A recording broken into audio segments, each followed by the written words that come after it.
Faut des beaux petits ronds. Comme ça. Voilà, je crois que c'est tout. Bah, c'est une chouette activité pour Pâques aussi, non? Mais c'est même pas Pâques. Bah si, c'est bientôt Pâques. Quoi. Ce sera un Pâques de confiné, mais ça sera Pâques. Alors comme les poules et les coches sont confinés, on fait nos petits œufs nous-mêmes. Qu'est-ce que tu dis? Et le lapin de Pâques. Bah il est confiné, je pense. Non. Bah ouais, écoute, moi je pense quand même qu'il arrivera à se libérer. Tu sais. Bonjour les 5 et j'espère que vous allez bien, bande de confinés. Une petite vidéo encore en rapport avec la chimie organique, par rapport aux alcanes, la structure en 3 dimensions des alcanes et les isomères aussi. Vous allez mieux comprendre avec ceci, regardez. Alors vous allez profiter un peu de l'occasion pendant les vacances de Pâques pour faire des petits bricolages. Vous reprenez ce qui vous reste de plasticine à la maison. Si vous n'avez pas ou plus de plasticine, vous pouvez faire ça à partir de pâte à sel. Je vais vous donner une petite recette de pâte à sel à la fin de cette vidéo. Alors regardez, si on prend par exemple le méthane, comme ceci, qu'on veut le développer en formule développée, on va prendre le carbone, on va l'entourer. Et là, on se rend compte en fait que sur cette surface de papier, on est limité par les 2 dimensions. Alors qu'en fait, toute molécule, ce sont des figures qui s'organisent en 3 dimensions. Alors, comment remédier à ce problème-là? Eh bien, vous allez faire des petits modèles d'atomes. Par convention, dans les modèles moléculaires, comme il y a par exemple dans notre local de chimie, auquel je n'ai plus accès. Qu'est-ce que je vais faire?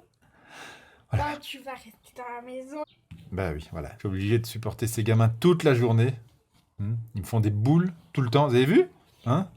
Mais c'est lui qui nous a demandé, hein. On veut dire que les boules noires, ce sont des atomes de carbone. Les boules blanches, ce sont des atomes d'hydrogène. Si on prend là notre méthane, eh bien on se dit, oh, ben peut-être que vu qu'on l'a représenté sur papier comme une forme en 2 dimensions, on devrait placer les atomes comme ceci entre eux. Ça, c'est les liaisons. Hein. Ce sont des liaisons covalentes.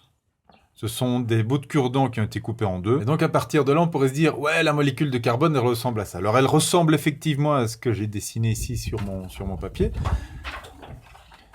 Mais d'un point de vue de liaison chimique, ça n'a pas de sens parce que vous savez que les liaisons chimiques ici, eh bien, ce sont des électrons. Et que donc, ça veut dire que si ici, l'angle entre ces 2 liaisons-ci est plus petit par rapport à l'angle qui est ici, ben, il y a une plus grande force d'interaction entre les électrons. Donc, il va y avoir une force de répulsion. Comme ceci. S'il va y avoir une force de répulsion, eh bien, finalement, en fait, les liaisons vont s'organiser de telle manière à ce que les forces d'interaction entre chaque liaison soient les mêmes. Et en fait, l'angle idéal pour pouvoir arriver à ça, ça sera un angle de 109,45 degrés, plus ou moins. Donc on vérifie ça. On va vérifier ça comme ça. Regardez, voilà, un angle. Bon, il est un peu trop large, un angle comme ceci, qui est en fait un angle que l'on utilise pour constituer un tétraèdre. Vous voyez? Et donc, ce que vous allez faire, pour bien représenter une molécule de méthane, vous allez d'abord faire un tétraèdre, donc une pyramide à base triangulaire. Et sur le sommet de notre tétraèdre ici, regardez, on va avoir encore un autre hydrogène. Ce qui veut dire qu'à la fin,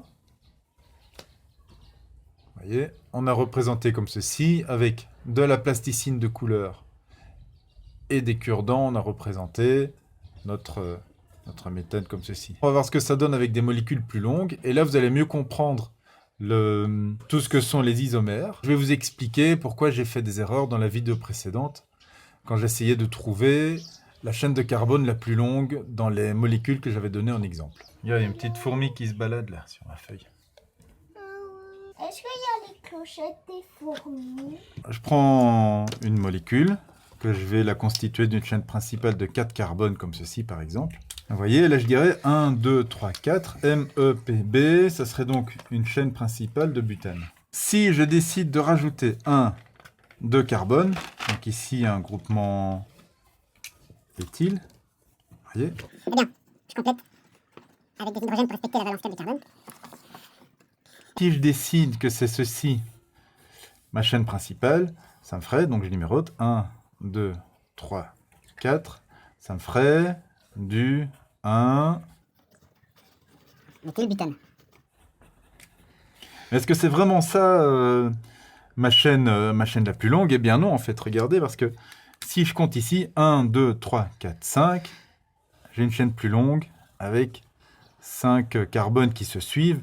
En déterminant une chaîne principale différente, ça va carrément changer le nom de la molécule et ça va me donner en fait un groupement qui est fixé sur le 1, 2, 3e carbone, 4, 5. Et ça va donc me faire comme molécule du 3. Ça, c'est un groupement méthyle. Ça va donc me faire du 3 méthyle. Et là, j'ai 1, 2, 3, 4, 5. J'ai une chaîne de pentane. Donc, ça va me faire du 3 méthylpentane. Vous voyez? Méthylpentane, il n'y a pas de tiré ici. On va faire ma première hypothèse, que c'était ceci, la chaîne la plus longue. Donc, je vais prendre 1, 2, 3, 4 atomes de carbone. Je vais rajouter ici 2 atomes de carbone. Chaque atome de carbone, je vais les composer sous forme de tétraèdre.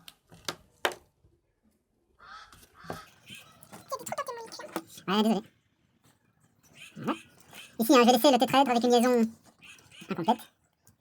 Faire la liaison avec celui-ci ici. Oui. Cette molécule-là, les atomes peuvent tourner les uns par rapport aux autres. Dans la nature, les molécules peuvent bouger comme ça, mais elles bougent aussi les unes par rapport aux autres. J'ai perdu un hydrogène. Et donc ça fait ça. Et donc cette molécule-là, je vous laisse un petit temps pour trouver le nom. 2 carbone, 6 hydrogènes. C'est de l'éthane. Très bien. Où est le couvercle? Je ne sais pas où est le couvercle. Il est là, je pense. Alors essayons un peu de compléter le reste.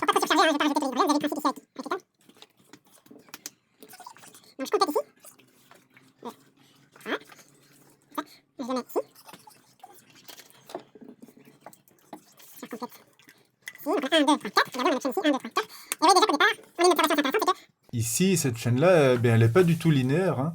Étant donné qu'on doit organiser les liaisons chimiques ici, qu'on doit organiser ça sous forme de tétraèdre, vous voyez déjà que dans la nature, c'est quasi c'est impossible. Il nous manque de rajouter ce groupement éthyle.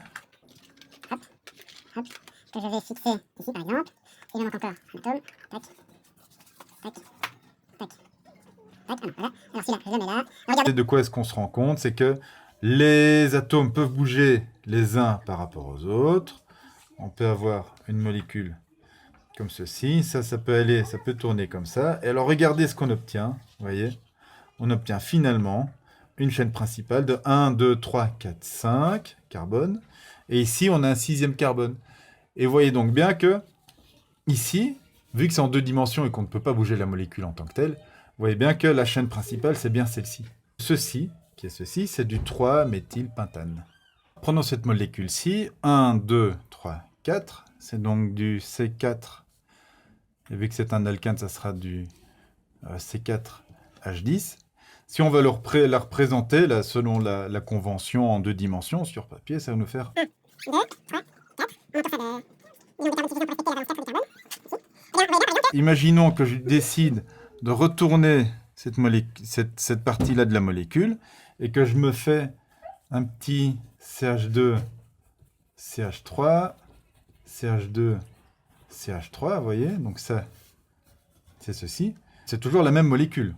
Donc, ce ne sont pas des isomères vu que c'est toujours la même molécule. Pour faire un isomère, il faut toujours avoir la même formule brute. Il faut que ce soit toujours du C4H10. Par contre, pour former un isomère, on doit casser la molécule pour placer un groupement à un autre endroit, comme ça, ici.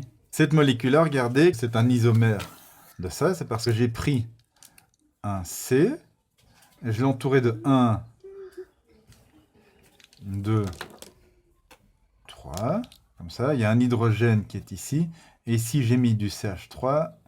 Ici, j'ai mis CH3. Et ici, CH3. Vous voyez? On a toujours 1, 2, 3, 4 carbones. Donc, c'est toujours du C4. Et j'ai toujours 3, 6, 9, 10. Donc, effectivement, hein, ces deux versions-là, qui sont la même molécule par rapport à ceci, ici, on a effectivement 2 isomères. Parce qu'on a dû casser la molécule. Comment est-ce qu'on pourrait nommer cette molécule-là? Eh bien, on prend la chaîne la plus longue. Il y a 2 possibilités. Soit celle-ci, soit celle-ci. Mais c'est à chaque fois 1, 2, 3 carbones. Histoire de se torturer un peu l'esprit, je vais plutôt prendre 1, 2, 3 carbones comme ceci. C'est pas bien de torturer. C'est donc Une chaîne principale de MEP, c'est donc du propane. On regarde le groupement méthyle, il est ici, et c'est donc 1, 2, c'est donc du 2. Méthylpropane.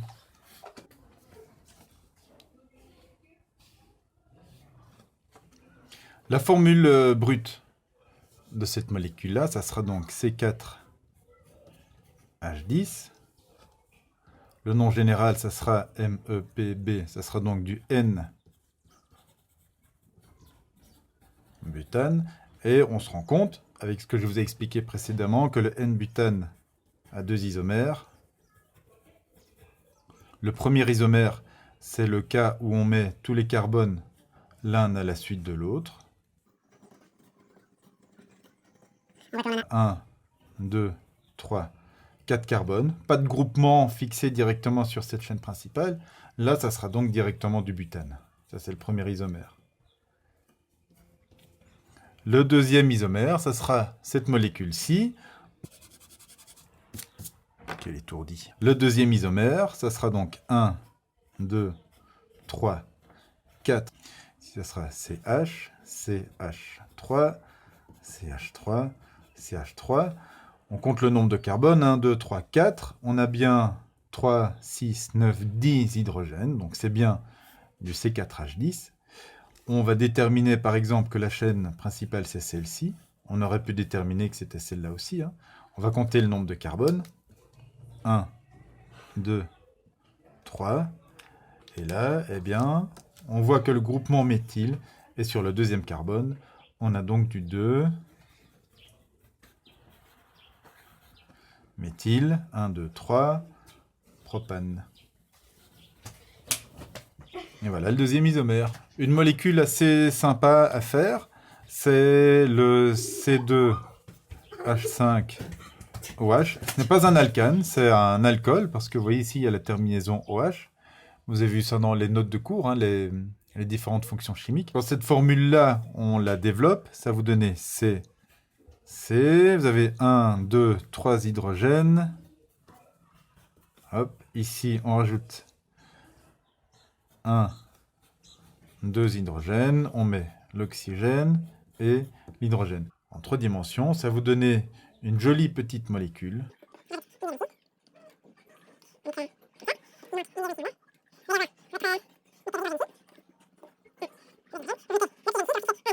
Et hop, regardez.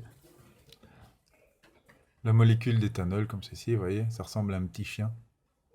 Hop. Voilà. Ça sera votre petit animal de compagnie de confinement. Oh.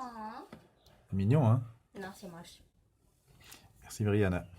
De rien. Je leur dis que pendant le confinement, il fallait essayer de rester positif. Hein. Mon petit chien, il se casse la gueule. Bon. N'oubliez pas hein, que les atomes, ils sont en fait collés les uns aux autres. Et c'est une manière avec laquelle ils arrivent à superposer leurs couches électroniques.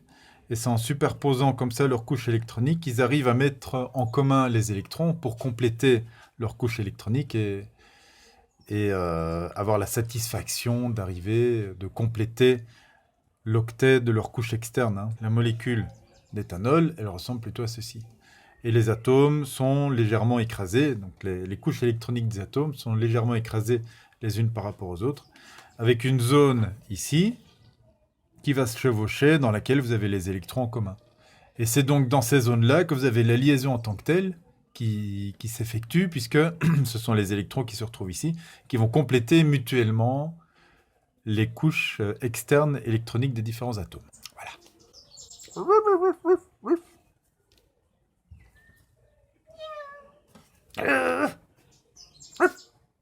Il aime pas trop le chat, hein, mon petit chien. Vous n'avez pas de plasticine à la maison, ou alors votre petit frère, petite sœur, petit cousin, petite cousine a tout mangé. Eh bien, voici la recette de la pâte à sel. Il faut beaucoup de sel, hein, donc je ne sais pas si c'est idéal pour le confinement. Il vous faut une portion de sel,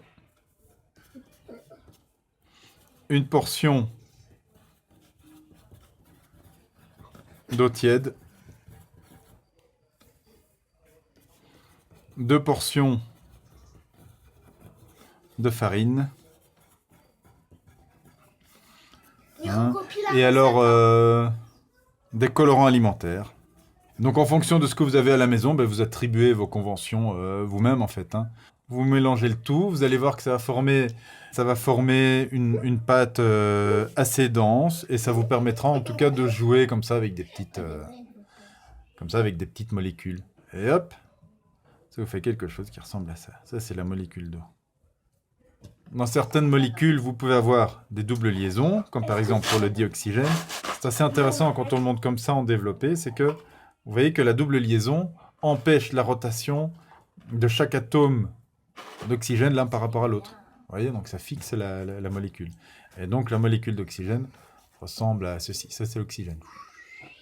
Oxygène. Vous prenez un carbone que vous mettez ces 4 liaisons comme ceci. Vous allez voir pourquoi est-ce que je les mets comme ça. C'est que il va se fixer alors avec 2 atomes d'oxygène. Il va être aplati comme ça. Et hop, vous avez ici une molécule de CO2. Ce qui est intéressant avec la plasticine, c'est que ça permet de déformer les atomes et de réaliser des molécules qui sont le plus proches de ce à quoi devraient ressembler les molécules. Voilà, j'espère que vous allez bien vous amuser avec ça. J'espère aussi que ça vous a aidé à mieux comprendre les concepts d'isomérie, de chaîne principale, que ça vous aidera aussi pour comprendre la nomenclature des alcanes. Voilà. En tout cas, à bientôt. Prenez soin de vous. Bon confinement. Je veux pas qu'il y cloche. T'en fais pas. On est déjà en train de faire les œufs. On est en train de faire des petits œufs atomiques. Papa, Oui. on pourra faire une blague à Pâques. Quelle blague? Quelle blague on fera Tu à vois, on Pâques? va prendre un œuf de poule, on va le décorer avec de la peinture, après on va le cacher et on va dire qu'il va un œuf de Pâques. Après, quand il va ouvrir, ça sera 2 œufs, des œufs. Pourquoi pas?